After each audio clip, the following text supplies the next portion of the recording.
Alright, sa mga panahon na yun siyempre magulo yung pagkabata mo. Merong isang tao o sitwasyon niya na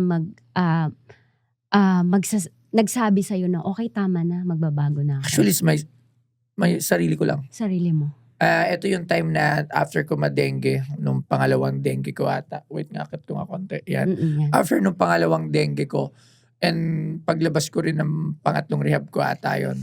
Tapos nagka-dengue ako. After nun, yung feeling ko na akala ko mamatay na ako sa dengue. Tapos, hindi ako mapa-hospital kasi nga wala nga pera. Shit. So, sa bahay lang ako. Oo.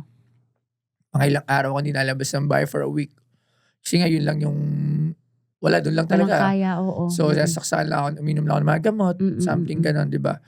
Tapos sabi ko nun, pagkatapos nun, parang ayoko na. Hindi na ako, sabi ko, parang ayoko na Tapos after a week, nung medyo nakarecover na ako, naghanap akong trabaho. Doon pumasok yung una kong trabaho. Yung water station.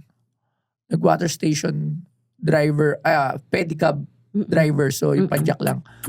So, yun yung una kong trabaho. From there, Wow. doon na ako na-addict sa trabaho.